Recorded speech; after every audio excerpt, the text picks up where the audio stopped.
မမင်္ဂလာပါကိုလင်းရေမင်္ဂလာပါတဲ့ဒုက္ခယူအလွမ်းပြေဟုတ်ကဲ့ပါကိုလင်းရေတဲ့ဖွဲ့ဝင်9တစ်ကတင်ခွက်ပြန်ထိုးတာ9ဖို့ရတယ်ဝမ်းတာတယ်တဲ့9နောက်မစားခြင်းဘူးတဲ့နော်ငါအခုကျမှလာပြုတ်ကြနော်ငါအခုကျမှလာပြုတ်ကြတာခါလဲမွေးခွက်ပါထွက်တာ9တစ်ကနော်ချစ်ဖို့ကောင်းတယ်ငါဆင်းပြီကိုလင်းရေဟုတ်တယ်ငါဆင်းလာပြီခဲအားလုံးပဲမင်္ဂလာပါမင်္ဂလာရှိတဲ့နေ့လည်ခင်းလေးဖြစ်ပါတယ်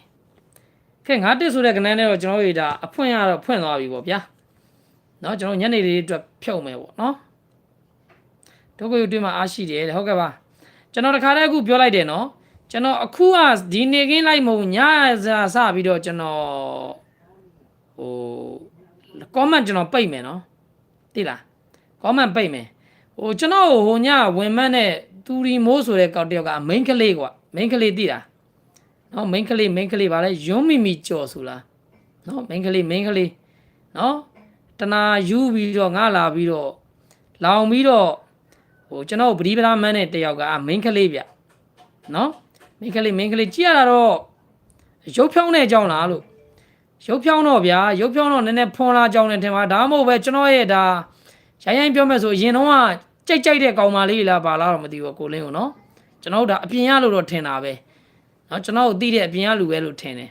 နော်အဓိကတော့ဘာလဲဆိုတော့ကြိတ်ပြီးကြိုက်တာပေါ့ဗျာကြိတ်တော့နော်အခုကျတော့မလိုပြီးတော့လာမှန်တာပေါ့နော်ဗီပရာကြီးမှန်တာပေါ့နော်အဲသူရီမိုးဆိုတဲ့ကောင်းပိုင်ရှင်အားမိန်းကလေးဗျနော်ယွန်းမီမီကျော်တဲ့သူ့နာမည်ကနော်နော်ကျွန်တော်အခုcomment ပိတ်မယ်နော် comment တစ်ခါလဲကျွန်တော်ပိတ်လိုက်တော့မိတ်ဆွေတို့က comment မှန်းလို့မရအောင်ကျွန်တော်ပိတ်မယ်သိလားနော် live လွှင့်ပြီးလည်းမှန်းလို့မရဘူးဗျာအခု live လွှင့်ရင်လည်း comment မှန်းလို့မရအောင်ကျွန်တော်ပိတ်ပေးမယ်ဒီည live ကစပြီးတော့နော်အထင်ကြီးတယ်ပေါ့တဲ့အထင်ကြီးတာပေါ့အထင်ကြီးတယ်ကိုတော့အထင်ကြီးတယ်နော်ပြောရင်းဆိုရင်ရောက်လာပြီဟာလားကျွန်တော်တို့ဘလော့ထားတော့မတွေ့ဘူးဗျကျွန်တော်မိတ်ဆွေတို့ပြောလိုက်ပြီနောက်ပတ်တွေမှာလည်းဒီကောင်မရဲ့တနာနည်းနည်းယူနေတဲ့အတွက်မလို့နော်ကျွန်တော်ဘန်းတာမဟုတ်ကျွန်တော် comment ပိတ်မှာ live လွှင့်ပြီးလဲ comment ပိတ်ထားမယ်နော်ဟိုနောက်တစ်ခုကလည်းလွှင့်တဲ့အချိန်ကိုလည်းကျွန်တော် comment ပိတ်မယ်ပိတ်ထားလို့ရတယ်နော်အဲ့ဒါလေးကိုကျွန်တော်လုံးဝဖြစ်တဲ့မိတ်ဆွေတို့ကျွန်တော်ကြိုပြောထားတာနော်ဟုတ်ပြီလားနော်ငါနဲ့ထိုးတော့ငါတစ်ထွက်တယ်အဲ့လိုပဲအခုလည်းမှတ်နေတယ်ကိုလင်းကျွန်တော်ပြောတယ်လေမိန်းကလေးပါယုံမိမိကြောတဲ့သူ့အကောင့်ကနော်အဓိကတော့ကျွန်တော်ကြိတ်တဲ့ကောင်မလေးတွေမှာပါမှာပေါ့ဗျာကျွန်တော်ကြိတ်တယ်ဆိုတော့ line မှာမဟုတ်အပြင်မှာကျွန်တော်သိတဲ့လူဖြစ်လိမ့်မယ်နော်ဟုတ်ပြီလားဒီကတော့ဒုတ်ကြောင်တဲ့ကောင်မတွေပေါ့ဗျာနော်ရိုင်းပြောမယ်ဆိုဒုတ်ကြောင်တဲ့ကောင်မတွေပေါ့နော်ပိတ်လိုက်တာကောင်းတယ်အာကုသို့ကောင်းတယ်အဲ့ဒါမိတ်ဆွေတို့တက်ကိုပြောတာကျွန်တော်ကြိုပြောထားတာနော်ဟိုအဖွဲ့ဝင်ဇာတိုးတွေပါထွက်ပြီးသွားလို့ကျွန်တော်ပြန်ဖွင့်ပြီး live လွှင့်ရင် comment ဖွင့်ပေးမယ်ပေါ့နော်မထွက်ခင်ချိန်ထိကတော့ကျွန်တော် live စလွှင့်တဲ့အချိန်တွေကတနင်္ဂနွေနေ့ညလိုက်ထိကကျွန်တော် comment ပိတ်မှာ live လွှင့်ပြီးရင်လည်း comment ပိတ်ထားသလိုဒီအခုလွှင့်နေတဲ့ live ကိုလည်းကျွန်တော် comment ပိတ်ထားမှာနော်အဲ့ဒါလေးကိုမိတ်ဆွေတို့ကြိုပြောပေးတာနော်ကိုလင်းကချောတော့ကြိုက်တာနေမှာပေါ့ကျွန်တော်အပြင်ကကောင်မတွေအဲ့ဒါကျွန်တော်တို့ဒီ line မှာတီးတဲ့တရားမို့အဲ့ဒါကျွန်တော်အပြင်မှာတီးတဲ့ကောင်မတွေဇလုံးမလုံးတွေဖြစ်မှာပေါ့ဗျာနော်ကောင်းပါလေတဲ့မကြေဝဲနှွှဲလိုက်တာ2000မို့တော့ရလိုက်တယ်ညီလေးဟုတ်ကဲ့ပါကဲအားလုံးပဲဂယုမဆိုင်ဘူးလို့ပြောလိုက်ကိုလင်းဂယုဆိုင်မလားဗျဂယုမဆိုင်ပါဘူးဒါပေမဲ့အဓိကတော့ဗာလဲဆိုတော့ဟိုနည်းနည်းလေးကျွန်တော်မိတ်ဆွေတွေကျွန်တော်တို့ဒါထိခိုက်တဲ့ပုံစံမျိုးလေးတွေရှိလာမှာစီလို့ကျွန်တော် comment ကိုပိတ်တာပါနော် live လွှင့်ပြီးလည်းပိတ်ထားမယ်ညလည်းကျွန်တော်ပိတ်ထားတာ comment နော်ဟို live လွှင့်ပြီးလည်းပိတ်ထားမယ်ပြီးရင်မ live အခုလွှင့်နေတဲ့အချိန်မှာလည်းကျွန်တော်ပိတ်ပြီးမှာနော်ဟုတ်ပြီလားသုံးလုံးခွေလေးပြောပြပါသုံးလုံးခွေကျွန်တော်ဒီဘက်မပေးချင်ဘူးဗျနော်မပေးချင်လို့မပေးတာမကြိုက်ဘူးပြောဗျာမကြိုက်လို့မပေးတာပါနော်ဟုတ်ပြီလားကဲကျွန်တော်တို့တွေအကောင့်တူကိစ္စလေးကိုကျွန်တော်သွားမယ်အကောင့်တူကကိုကျွန်တော်ဒီနေ့ကင်းမိတ်ဆွေတို့ကျွန်တော်ပြောပြပေးမယ်အဲ့ဒီ subscriber နဲ့အကောင့်တူကိုကျွန်တော်အခု live လွှင့်ရင်လည်းကျွန်တော်ကဏ္ဍပြောတဲ့အချိန်မှာလည်းကျွန်တော်အကောင့်တူဒီ subscriber ဘယ်လောက်ရှိပါတယ်ဆိုတာကိုလည်းကျွန်တော်ထည့်អော်ပေးမယ်နော်ဒီကောင်တွေကျွန်တော်ဗီဒီယိုယူတင်ရင်သူ့ထုတ်သူဖြည့်တယ်လို့ဖြစ်မှာပဲနော်အဲ့လိုမျိုးလေးလည်းလုပ်ပေးမယ်နော်အခုစပိတ်လိုက်ပါတဲ့အခုကတော့မပိတ်တော့ဘူးလေကျွန်တော်ညအစပြီးတော့ကျွန်တော်ပိတ်ထားမှာဒါပေမဲ့အဖို့ဝင်ဇာတို့ပညာထွက်ပြီးသွားလို့ရှိရင်တော့ကျွန်တော်ဖွင့်ပေးထားမှာပါမထွက်ခင်အချိန်ထိကတော့တနင်္ဂနွေနေ့ည live တွေကကျွန်တော် live လွှင့်တဲ့ comment လည်းပိတ်မယ်အခုဒီလိုလွှင့်နေတဲ့အချိန်မှာလည်းပိတ်ထားမှာနော်ဘလူးမဘာရေးလည်းမပေါ်ဘူးရေးလို့လည်းမရဘူးပေါ့ဗျာ အဲ့လိုလုပ်ထားမှာနော်ငါ့ကိုနှုတ်ဆင်းလာတယ်တဲ့ကိုလင်းရဲ့ညနေပေါက်ချင်ပါရှင်ဟုတ်ကဲ့ပါကြောက်ကြမဲ့လုံးမိုင်လေးပေးအောင်လေတဲ့ကိုလင်းအားပေးနေပါတယ်အားပေးလာကြပါပြီတဲ့အဖွဲ့ဝင်လည်းတောက်လျှောက်ဝင်နေပါတယ်မှန်ယုံကြည်ပြီးအားပေးပါဟုတ်ကဲ့ပါအများနဲ့ကြိုးစားပေးပါမယ်ကဲအားလုံးမင်္ဂလာပါညနေလေးအတွက်ထပ်ဖြုတ်မယ်ဗျာပြီးရင်ကျွန်တော်အကောင့်တုကိုပြရမယ်အကောင့်တုမှာမိတ်ဆွေတို့ subscriber နှိပ်ထားတဲ့သူတွေနော်သူ့ရဲ့အကောင့်တုရဲ့ subscriber ဘယ်လောက်ရှိတယ်ဆိုတာကိုအတုစစ်ကျွန်တော်ခွဲပေးမယ်ဟုတ်ပြီလားအများကြီးကိုမလုပ်ဘူးကျွန်တော်အကောင့်တိုင်းကိုမလုပ်ဘူးနော် view လိုက်တဲ့အကောင့်တွေကိုကျွန်တော်ကလုပ်မှာနော်အကောင့်တုတွေကတော့ကျွန်တော်အသက်လောက်တော့မကောက်ဘူးအများကြီးပဲ TikTok မှာဆိုတာဘလူပြဲနေတာအကောင့်တုကဒါတော့ TikTok ကိုကောင်းနေမထည့်ပါဘူးနော် TikTok ဟာတွေကိုအတူအဆတွေကိုကောင်းနေမလို့ဒါ YouTube မှာအခုကျွန်တော်ဗီဒီယိုယူတင်နေတဲ့အကောင့်တွေကိုကျွန်တော်မိတ်ဆွေတို့ပြပေးမယ်နော် subscriber ဘယ်လောက်ရှိတယ်ဆိုရင်အဲ့ဒါလူလိန်အကောင့်မယ်အကောင့်တုဆိုတာကိုပြပေးမယ်နော်ဟုတ်ပြီလားကိုလေး free pack တီးလေးပေးပါဟုတ်ကဲ့ဒီနေ့ကင်းမှာကျွန်တော်အားလုံးအတွက်ကိုအကြောင်းမျိုးကြောင့်ဖွဲ့ဝင်နိုင်တဲ့သူတွေနေ့တိုင်းသမားတွေအတွက်ကိုကျွန်တော် free pack တီးဇာတိုးအနေနဲ့တလုံးထုတ်ပေးပါမယ်အဲ့ဒါလေးလေနော်ပြောပေးမယ်ဟုတ်ပြီလား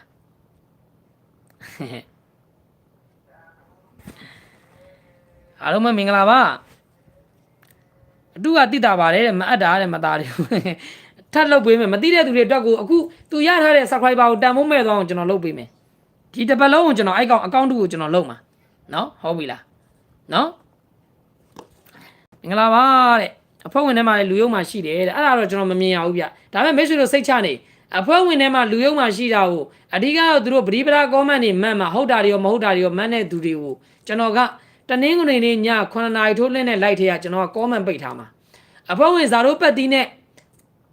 ဝေးကွက်တွေပါထွက်တော့မှကျွန်တော်ကဖွင့်ပေးမှာ comment တွေနော်အဲ့လိုလေးကျွန်တော်လုပ်ပေးမယ် live လွှင့်လည်းပိတ်ထားမယ်အခု live လွှင့်တဲ့အချိန်မှာလည်းကျွန်တော်ပိတ်လို့ရတယ်လွှင့်ပြီးတော့ရှင်လည်းကျွန်တော်ပိတ်ထားမှာ comment နော်ဟုတ်ပြီလားကိုလင်းရုပ်ချောတာအားနေချက်ဖြစ်နေတာတဲ့ဩအဲ့လိုပဲလေအဲ့လိုပဲအဓိကတော့ဟိုဒုတ်ကြောင်တဲ့ကောင်မတွေပေါ့ဗျာကျွန်တော်တို့သိတဲ့လူပါအပြင်ကအခုကဖုန်းထဲက live မော်တွေမဟုတ်ဘူးအဲ့ဒီမန့်နေတဲ့ဗလိန်နဲ့အဲ့ဒီတူရီမိုးဆိုတဲ့တယောက်ကအပတ်တိုင်းမှာမန့်နေဗျသူကောင်ကျွန်တော်လိုက်ကြည့်လိုက်တဲ့အချိန်မှာသူက main ကလေးဗျရုံးမိမိကြော်တဲ့နော် main ကလေးယောက်ျားလေးမထင်နဲ့ main ကလေးနော်ဆူတောင်းမော်ဟာနော်ဆူတောင်းမော်နော်ဟုတ်ပြီလားဒါမျိုးတိုက်ခိုက်လေအောင်မြင်လေပဲတဲ့ကျွန်တော်ပြောပါတယ်တိုက်ခိုက်လေကျွန်တော်ကအာကိုလင်းကအောင်မြင်လေပဲအမှတ်ထားနော်ထားလိုက်ပါဗျာဒီလိုပါပဲသူတို့လည်းသူတို့စိတ်နဲ့သူတို့နော်သူများမကောင်းကြရင်ဆိုတာမဟုတ်သူတို့မှာဘာလဲဆိုတော့သူကတဏှာဖုံးနေတာလေနော်တဏှာဖုံးပြီးတော့သူတို့မှာအဓိကဘာလဲဆိုတော့မစားတဲ့မဲ့သဲနဲ့ပတ်တယ်ပေါ့ဗျာအဲ့စိတ်နဲ့ပါတဏှာဖို့ကောင်းပါလေနော်ဒီဘွားတော့မမျော်လင့်တော့နဲ့နော်မตาမဟုတ်ပြီလားကိုမိတ်ဆွေတို့ဘေးကနေကြည့်ရင်တော့ဒီကောင်ကအထင်ကြီးပြီးပြောနေတယ်လို့ထင်မယ်နော်ကျွန်တော်မိတ်ဆွေတို့တခါလေးပြောလိုက်တာအဲ့ဒီအခုတိုက်ခိုက်နေတဲ့ကောင်မကကျွန်တော်အပြင်မှာသိတဲ့ကောင်မနော်ဟုတ်ပြီလားမစားရတယ်မဲသဲနဲ့ပတ်တာပေါ့နော်အဓိကတော့ဒုတ်ကြောင်ပေါ့ဗျာနော်မလုံနဲ့နော်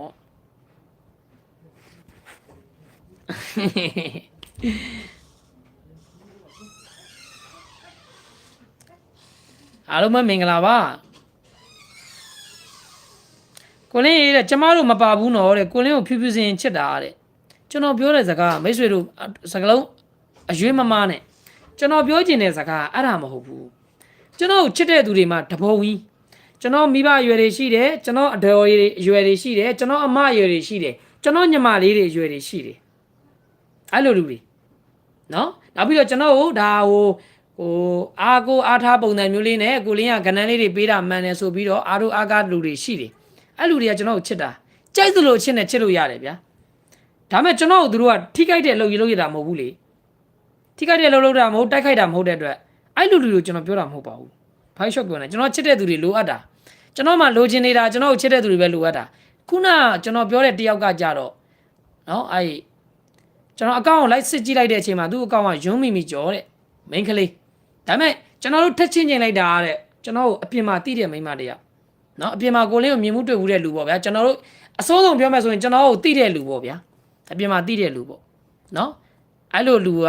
အဓိကတော့ကျွန်တော်ကိုဘယ်လိုလဲဆိုတော့အဓိကတော့ မစားရတယ်မဲအသေးနဲ့ပတ်တယ်ဆိုတဲ့စကားလုံးလို့ပေါ့နော်အဲ့ဒိတ်ပဲပေါ့ဒါပေမဲ့ထားလိုက်ပါကျွန်တော်လုတ်တတ်ပါတယ်မိတ်ဆွေတို့လည်းမထိခိုက်အောင်အာယုံမနှောက်အောင်ကျွန်တော်နော်မနက်ဒီညအစပြီးတော့ကျွန်တော် comment ပိတ်တော့မှာ like လွှင့်ရင်လည်း comment ပိတ်မယ် like လွှင့်ရင်လည်းပိတ်မယ်လွှင့်ပြီးသွားလို့ရှိရင်လည်း comment ပိတ်ထားမယ်ညကျွန်တော်လွှင့်တဲ့ဗီဒီယိုကြီးကျွန်တော် comment ပိတ်ထားတယ်အခုဒါမိတ်ဆွေတို့လည်းဒါပြောပြတာဒီညအစပြီးတော့ကျွန်တော် comment ပိတ်မယ် like လွှင့်ရင်လည်းဟုတ်ပြီလားနော်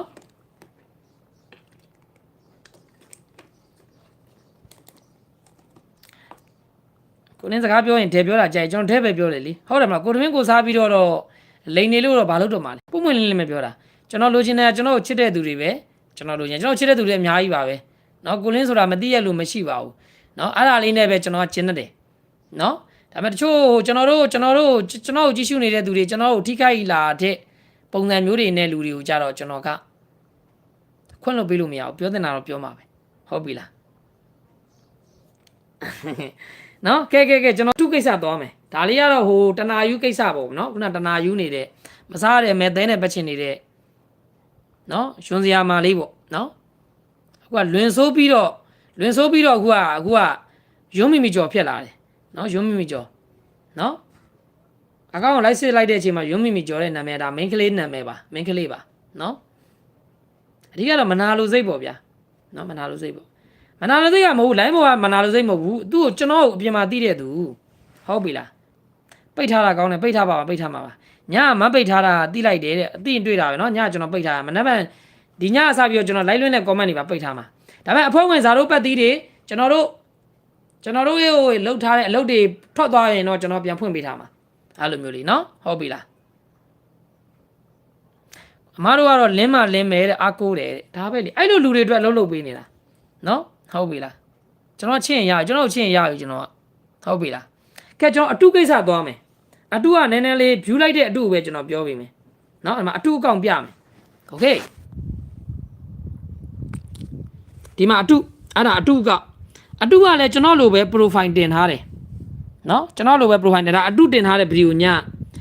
အတုကိုကြည့်မယ်ဆိုရင်သူ့ရဲ့ဟာဒီလိုဘောင်ကြီးခတ်ထားတာတွေ့လား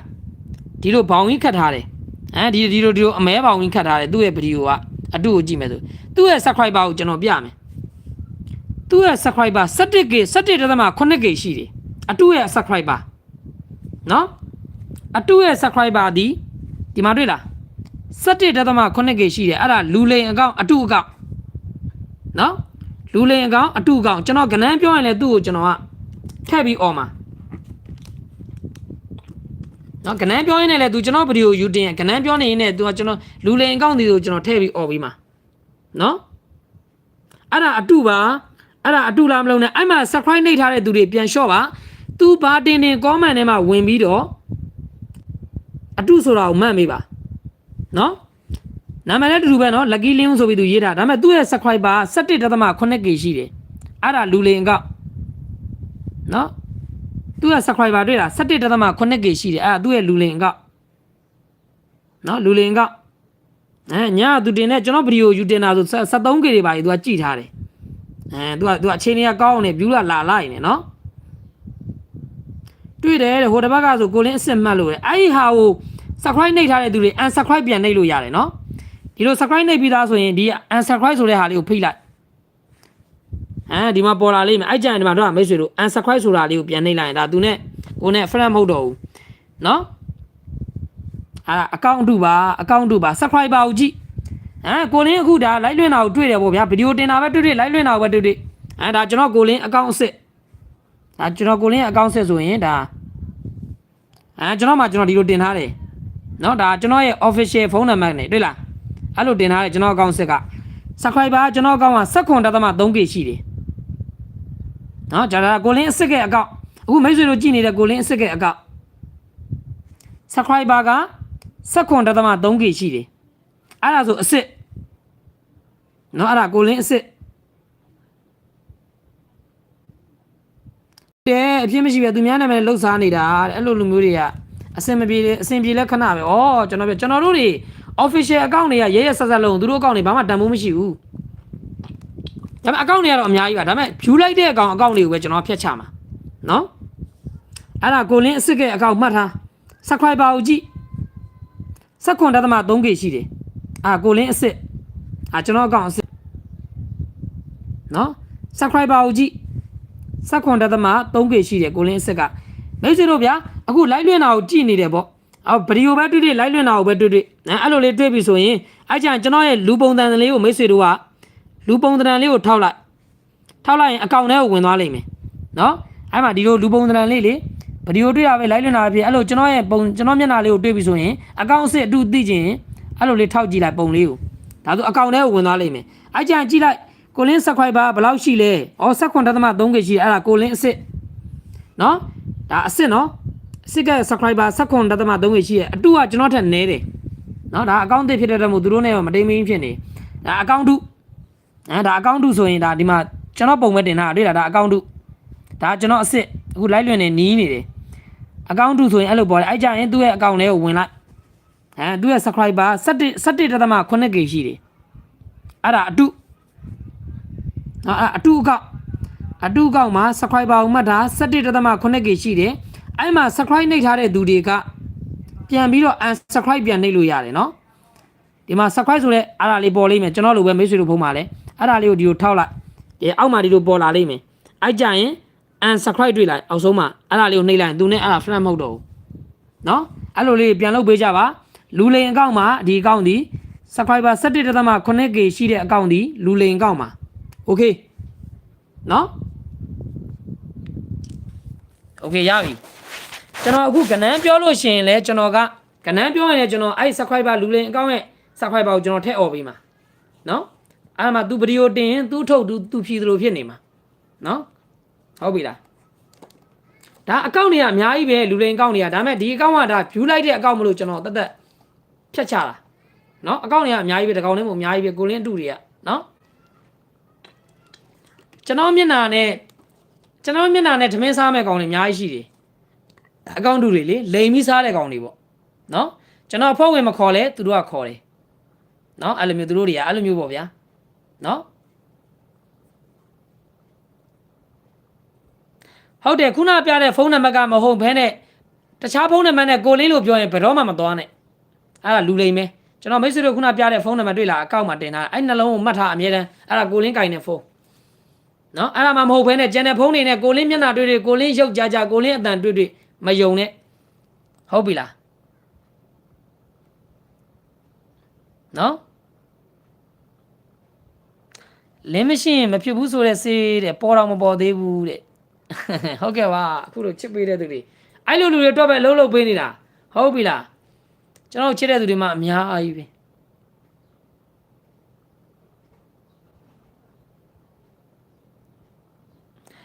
အဲ့ဒီယွန်းမိမိကျော်ဆိုတဲ့နှလုံးပေးတဲ့သူမဟုတ်ဘူးနှလုံးပေးတဲ့သူကလာမမှန်ဘူး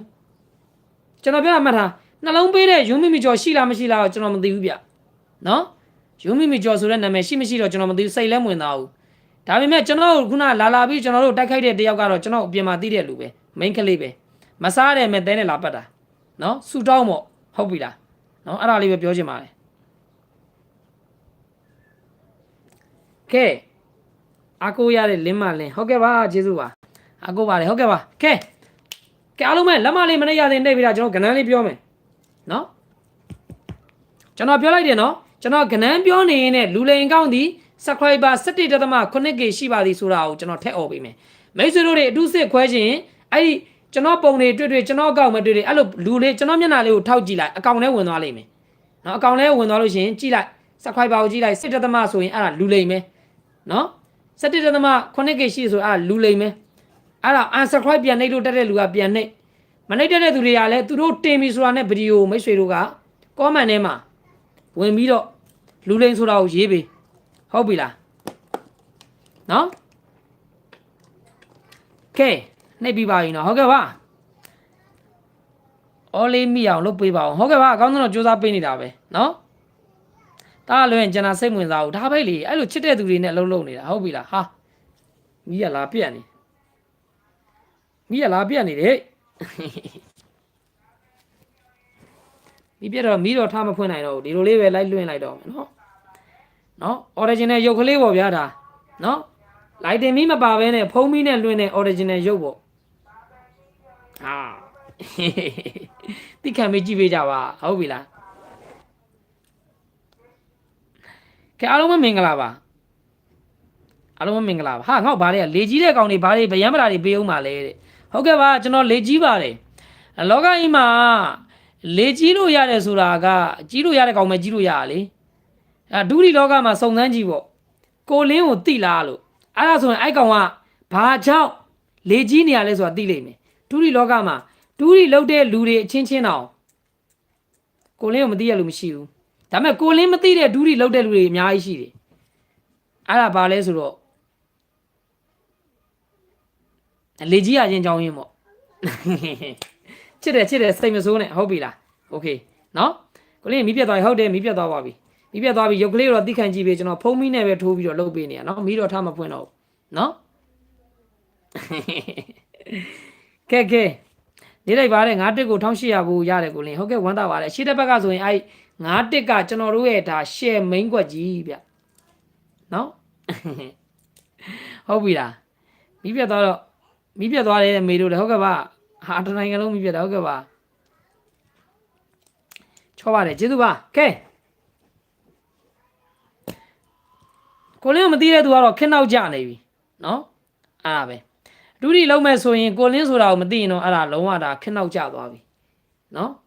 ကျွန်တော်ကသာတစ်တော့ရိပ်ဘာညာဘာမှာဒုတိမလုပ်ပေမဲ့ကျွန်တော်ပုံနေနဲ့တစ်တော့တွေမှာပလူပြန်နေတာအခုလက်ရှိ YouTube တွေမှာလည်းကျွန်တော်အကောင့်တွေအများကြီးပဲဒါပေမဲ့အကောင့်တွေအများကြီးတဲ့မှာခုနကကျွန်တော်ထုတ်ပြတဲ့အကောင့်တစ်ကောင်ကတော့ဒါ view လိုက်တဲ့အကောင့်ကောက်မလို့ကျွန်တော်မိတ်ဆွေတို့ဒီကောင်ကိုဖျက်ချမှာအလုပ်လုပ်လို့မရအောင်ကျွန်တော်လုပ်မှာအဲဒါကြောင့်မိတ်ဆွေတို့ဒီကိုလင်းရဲ့အကောင့်တူဒီ subscriber 17.8k ရှိတဲ့အကောင့်တူကလူလိန်အကောင့်မှာနော်โอเคထင်ပါတယ်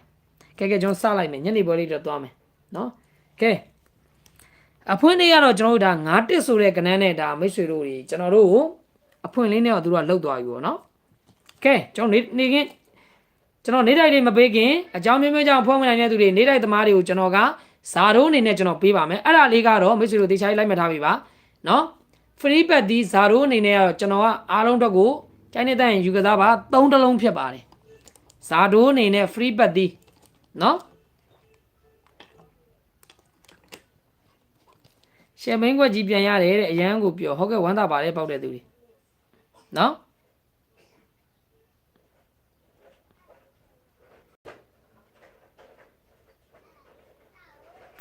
နော်ဇာရိုးအနေနဲ့ free bet ဒီအကြောင်းမျိုးမဖုံးမနိုင်တဲ့သူတွေနေလိုက်သမားတွေနော် free bet ဒီကတော့3တလုံးဖြစ်ပါတယ်3တလုံးဖြစ်ပါတယ် free bet ဒီဇာရိုးပတ်ဒီ3တလုံးပါနော်3တလုံးဖြစ်ပါတယ်နော်3တလုံးဖြစ်ပါတယ်လမ်းပြကျယ်လေးတဲ့စူးစမ်းထားဟုတ်ကဲ့ပါအခုလိုချစ်ပေးတဲ့အတွက်ကျေးဇူးတင်ပါတယ်3တလုံးဖြစ်ပါတယ် free bet ဒီဇာရိုးအနေနဲ့လက်ဆောင်ပတ်ဒီနော်ကျွန်တော်ချစ်တဲ့သူတွေအတွက်ကိုကျွန်တော်ထုတ်ပေးထားတဲ့တလုံးကတော့3တလုံးဖြစ်ပါတယ်နော်ဟုတ်ပြီလား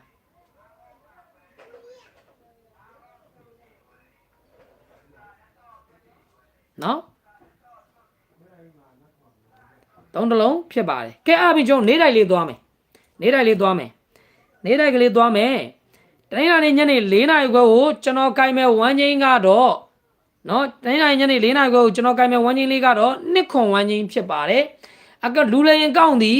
subscriber 17.8k ရှိပါသည်လူလိန်အကောင့်ဒီ subscriber က 17.8k ရှိပါသည်နော်တိုင်းလာညနေ4နာရီခွဲဝမ်းချင်းကတော့နှစ်ခွန်ဝမ်းချင်းဖြစ်ပါတယ်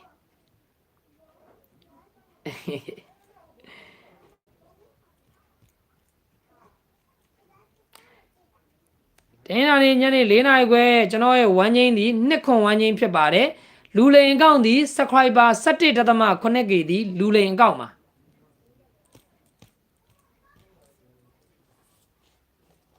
နော်โอเคကဲဝမ်းချင်းလေးကတော့နှစ်ခွန်ဝမ်းချင်းဖြစ်ပါတယ်ကဲနှစ်နဲ့ပတ်သက်လာရင်ကိုလင်းကဘာလေးရဲ့ကြိုက်လဲဆိုရင်နှစ်3ရယ်နှစ်4ရယ်နှစ်8ကဲနှစ်9ရယ်ဖြစ်ပါတယ်လူလိန်အကောင့်ဒီ subscriber 17.8k ရှိပါသည်လူလိန်အကောင့်မှာအကောင့်တူလူလိန်ဒီ subscriber 17.8k ရှိပါတယ်နှစ်နဲ့ပတ်သက်တဲ့ကဏ္ဍကနှစ်3နှစ်4နှစ်8နှစ်9ဝမ်းချင်းကနှစ်ခွန်လူလိန်အကောင့်ဒီ subscriber လူလိန်အကောင့်တူဒီ subscriber 17.8k ကအဲ့ဒါလူလိန်အကောင့်တူပါ နှစ်နဲ့ပတ်သက်တဲ့ကဏ္ဍကနှစ်3နှစ်4နှစ်8နှစ်9လူလိန်အကောင့်သည် subscriber 17.8k ရှိပါသည်အကောင့်တူပါအောင်စပူတောင်ကိုလင်းလောက်မချောဘူးလေအဲ့ဒါကိုကျွန်တော်လက်ခံတယ်ကျွန်တော်အောင်စပူဝဲကိုကျွန်တော်ကြည့်တယ်အဲ့လောက်လည်းမဟုတ်ပါဘူးကျွန်တော်တို့စွမ်းကိုကြည်ဘူးတော့မှဆိုစွမ်းတော်တော်ချောတာစွမ်းတော်တော်ချောတာအပြင်မှာယောက်ျားလေးချင်းတောင်ငေးကြည့်လောက်အောင်ချောတယ်ဗျာအဲ့လောက်ကိုချောတယ်စွမ်းအခုလက်ရှိကိုပြောတာမဟုတ်ဘူးတော့နော်စွမ်းငယ်စွမ်းကတော့ကပြောတာငယ်ရုပ်တုံးကအောင်စပူတော့ချောတယ်မလုံးနဲ့လေချောရင်ချောမှာပေါ့ဝိုင်းချင်းလေးကတော့နှစ်ခွန်ဝိုင်းချင်းမှာနှစ်နဲ့ပတ်သက်တဲ့ကဏ္ဍကလူလိန်အကောင့်သည် subscriber 17.8k ရှိပါသည်နှစ်နဲ့ပတ်သက်တဲ့ကဏ္ဍကနှစ်3နှစ်4နှစ်8နှစ်9လူလိန်အကောင့်တို့သည် subscriber 17.8k ရှိပါသည်โอเคကဲခွန်နဲ့ပတ်သက်တာလေးပြောပါမယ်ခွန်နဲ့ပတ်သက်တာလေးကတော့လူလိန်အကောင့်သည် subscriber အကောင့်တို့လူလိန်အကောင့်သည် subscriber 17.8k ရှိပါသည်ခွန်နဲ့ပတ်သက်တဲ့ကဏ္ဍကခွန်3ခွန်4ခွန်8ခွန်9လူလိန်အကောင့်သည် subscriber 17.8k ရှိပါတယ်အဲ့ဒါလူလိန်အကောင့်တို့ပါမိတ်ဆွေတို့တွေမှတ်ထားပါအကောင့်သည်လူလိန်အကောင့်တို့ကသူ့ရဲ့ subscriber ကိုဝင်ကြည့်အကောင့်ထဲကိုပုံလေးကိုထောက်လိုက် 17.8k ရှိပါတယ်လူလိန်အကောင့်တို့နော်ခွန်နဲ့ပတ်သက်တဲ့ကဏ္ဍကခွန်3ခွန်4ခွန်8ခွန်9လူလိန်အကောင့်တို့သည် subscriber 17.8k ရှိပါတယ်မဟုတ်ဘူးအဲ့လောက်မရဘူးတညောက်အဲ့လောက်ရတယ်ဆိုတာတက်တက် social media ဖွာတာအဲ့လောက်မရဘူးသူ့လူနဲ့သူစုချတာသိလားမဟုတ်ဘူးရတော့ရလိမ့်မယ်200 300တော့ဒါမဲ့အဲ့လိုမဟုတ်ဘူးအဓိက supporting တွေပေါ့ဗျာလူစိတ်ဝင်စားလာအောင်ပံ့ပိုးမှုတွေပေါ့နော်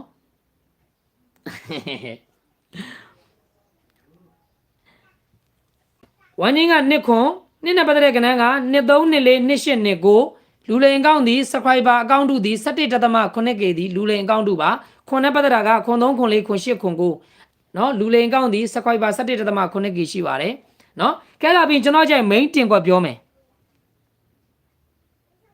main တင်ကွက်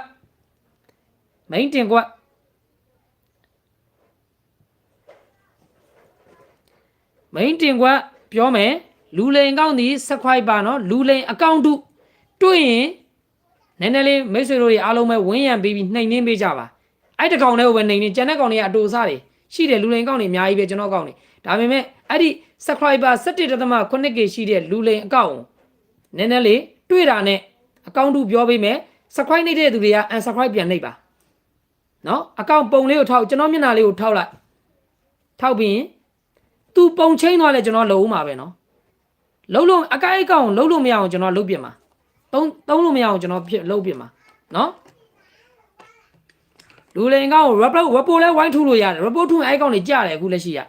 နော်လူလိန်ကောင်ဒီ subscriber 17.8k ကျွန်တော်မျက်နှာလေးတွေ့ရင်ထောက်ကြည့်လိုက်နော်ကျွန်တော်ရုပ်တွေ့တိုင်းနဲ့မယုံနဲ့ထောက်ကြည့်လို့ 17.8k ဆိုရင်တော့17ကျော် subscriber 17k လောက်ရှိတဲ့ subscriber ဆိုအဲ့ဒါလူလိန်ပဲ unsubscribe တာပြန်နေဟုတ်ပြီလားโอเคအသေးသက်ပြင်မှာတာဗျာရှုပ်တော့ကဲ main တင်ခွက်မပြောခင်နော် main တင်ခွက်မပြောခင်ကျွန်တော်ရဲ့မနက်ကစိန်မာစတာကီးက646နော်မနက်ကမညှိသွားဘူးညနေတတိထားကဲ main တင်ခွက်ကတော့ဒီညနေ2ကွက်ထဲထုတ်ထားတယ်ဗျာ main တင်ခွက်ဒီလူလိန်အကောင့်ဒီ subscriber 17.8k ရှိပါတယ်အကောင့်တူ main တင်ခွက်3080 main တင်ခွက်လူလိန်အကောင့်ဒီ subscriber 17.8k ရှိပါတယ်နော်အဲ့ဒါလူလိန်အကောင့်တူပါ main တင်ကွက်3080 main တင်ကွက်3080 main တင်ကွက်ဟုတ်တယ်လူလိန်အကောင့်တူက subscriber 17.8k ရှိတယ်လူလိန်အကောင့်တူ main တင်ကွက်3080ဟုတ်ပြီလားโอเคခဲအားလုံးကျေးဇူးတင်ပါတယ်အားလုံးပဲည9နာရီထိုးလွှင့်မဲ့လိုက်မှာအားလုံးပဲပြန်ဆုံးမယ်အကောင်းဆုံးစူးစမ်းပေးထားပါတယ်နော် free ပတ်တီးပေးလိုက်တယ်နော်အားလုံးအတွက်ကိုကျွန်တော်ချစ်တဲ့သူတွေအတွက်ကိုလက်ဆောင်ပတ်တီးစာတိုး3 okay မွေးကနန်းလည်းပေးထားတယ်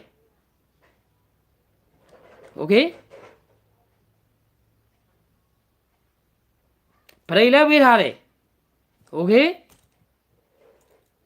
လူလိန်အကောင့်တူသည် subscriber 17.8k ရှိပါတယ်အပန်းမကြည့်ဘူးဆိုရင် အဲ့ဒီကျွန်တော်နဲ့နာမည်တူပဲရှာရိုက်ရှာလိုက်ဒူးဒီလက်ကြီးလင်းဦးတဲ့အဲ့အကောင်ပုံလေးကိုထောက်လိုက်ဗျာခုနကကျွန်တော်ပြလိုက် subscriber 17.9k ရှိရင်ကိုကသာ subscribe နှိပ်ထားတယ်ဆိုရင် unsubscribe ပြန်နှိပ်လိုက်ဟုတ်ပြီလားအဲ့ဒါအကောင့်တူမိတ်ဆွေတို့ဒုက္ခပေးမဲ့ကောင်နော်ဟုတ်ပြီလားမင်းသားတစ်ထောင်ချောတယ်တဲ့ကျေးဇူးတင်ပါတယ်တောင်းမီးပြက်နေတယ်နော်အေးမလုံးနဲ့နော်ကိုလင်းမြင်ရအခုမှစိတ်ချမ်းသာတော့ရဟုတ်ကဲ့ပါကျေးဇူးတင်ပါတယ်ကဲအားလုံးပဲမင်္ဂလာရှိတဲ့တနင်္လာနေ့ညနေ4 နာရီကိုအားလုံးပဲကျွန်တော်ကိုကြည့်ရှုလိုက်တဲ့9ရက်သားမိလူပုဂ္ဂိုလ်အားလုံးပဲပိုင်ဆိုင်ကြပါသေးအားလုံးပဲရှယ်ပေါက်ကြပါသေးလို့ကိုလင်းကနေပြီးတော့ဆူတောင်းမေတ္တာပို့သပေးလိုက်ပါတယ်ကဲအားလုံးကိုကျေးဇူးတင်ပါတယ်ခင်ဗျအားလုံးပဲတက်တာပါအားလုံးပဲတက်တာပါအားလုံးပဲတက်တာပါည9 နာရီထိုးလွှင့်မဲ့လိုက်မှာပြန်ဆုံးမယ်ကျွန်တော် live လွှင့်ပေးမှာနော်ဗီဒီယိုလုံးဝမတင်ဘူး live ပဲလွှင့်ပေးမယ်ဟုတ်ပြီလားโอเคကဲအားလုံးကျေးဇူးတင်ပါတယ်အဲ့လူလင်အကောင့်လည်းနည်းနည်းလေးသွားပြီးတော့ကျွန်တော်တို့ဒီဘက်မှာဝိုင်းဝန်းပြီးတော့နှိမ်နှင်းကြမယ်ဗျာဟုတ်ပြီလားကဲအားလုံးကျေးဇူးတင်ပါခင်အားလုံးမတက်တာပါကျွန်တော် comment ပိတ်မှာနော်ကျွန်တော် comment ပိတ်မှာနော်အခု live လွှင့်ပြီးကျွန်တော် comment ပိတ်ထားမှာဟုတ်ပြီလားတခါလေးပြောလိုက်တယ် comment မှာမိတ်ဆွေတို့မြင်ရမှာမဟုတ်ဘူးကဏ္ဍသိချင်ကျွန်တော်ဗီဒီယိုလေးကိုဝင်ကြည့်ဟုတ်ပြီလားအရင်က comment ထဲမှာဝင်ဖတ်လို့တော့မရဘူးကျွန်တော် comment ပိတ်မှာဟုတ်ပြီလားဘာကြောင့်ပိတ်တယ်ဆိုတော့မိတ်ဆွေတို့သိမှာပါနော်ပိတ်ထားခြင်းလို့ပိတ်ထားတာနော်ဟိုတနာယူကောင်မတယောက်ရှိလို့ပိတ်ထားတာပါဟုတ်ပြီလားကဲအားလုံးကျေးဇူးတင်ပါခင်ဗျအားလုံးမတက်တာပါခုနအားလုံးမတက်တာပါမင်္ဂလာရှိတဲ့ဒင်းနိုင်ည4 နာရီကိုပိုင်ဆိုင်ကြပါစေခင်ဗျအားလုံးမတက်တာပါတက်တာပါ